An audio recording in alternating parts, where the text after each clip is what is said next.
Hello, boys and girls. I miss you so much, but I hope that you are doing so wonderful at home and staying focused and being good for mom and dad. Today, I'm going to read a story to you. This is one of Jonah's very first story that I ever read to him, and we read it a lot. You may have heard of this story. So if you heard of it, that is wonderful. My story is called Giraffes Can't Dance.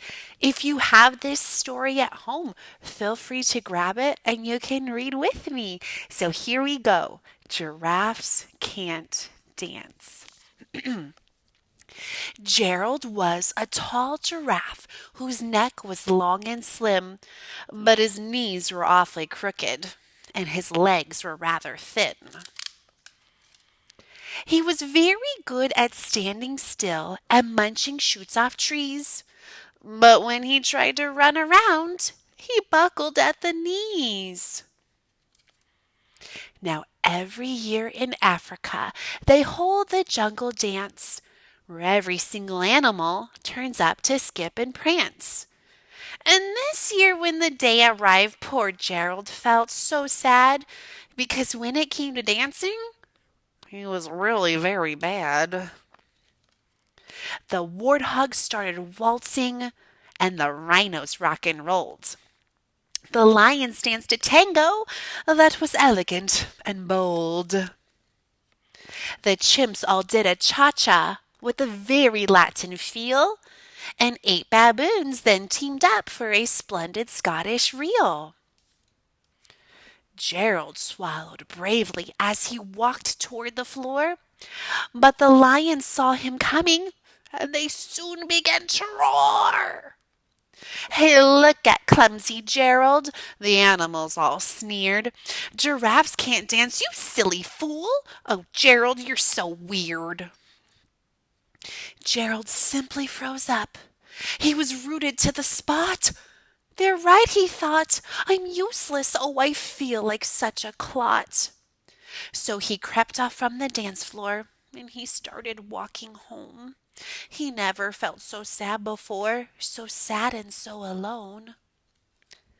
Then he found a little clearing and he looked up at the sky. "The moon can be so beautiful," he whispered with a sigh. "Excuse me," coughed a cricket who'd seen Gerald earlier on. "But sometimes when you're different, you just need a different song. Listen to the swaying grass and listen to the trees. To me, the sweetest music is those branches in the breeze. So imagine that the lovely moon is playing just for you. Everything makes music if you really want it to." With that, the cricket smiled and picked up his violin. Then Gerald felt his body do the most amazing thing. His hooves had started shuffling, making circles on the ground. His neck was gently swaying and his tail was swishing round. He threw his legs out sideways and he swung them everywhere. Then he did a backward somersault and leapt up in the air. Gerald felt so wonderful. His mouth was open wide.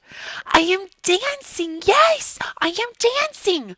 I am dancing," Gerald cried. Then one by one, each animal who'd been there at the dance arrived while Gerald boogied on and watched him quite entranced. They shouted, "It's a miracle! We must be in a dream. Gerald's the best dancer that we've ever seen." "How did you learn to dance like that? Please, Gerald, tell us how." But Gerald simply twirled around and finished with a bow. Then he raised his head and looked up at the moon and stars above. "We all can dance," he said, "when we find music that we love." Oh, I hope you enjoyed that story. It is one of my favorites. I love it because at first Gerald didn't think he could dance. But in the end, could he actually dance? Yeah. So next time, don't give up on yourself. If you can't do something in the beginning, try just like Gerald did, and you never know what you can accomplish. Okay, my kinders, I love you so very much, and I hope to make some more videos for you so that way you can see me. And please keep putting pictures on blooms so I can see you. Okay, I love you so much. Goodbye, my wonderful kinders.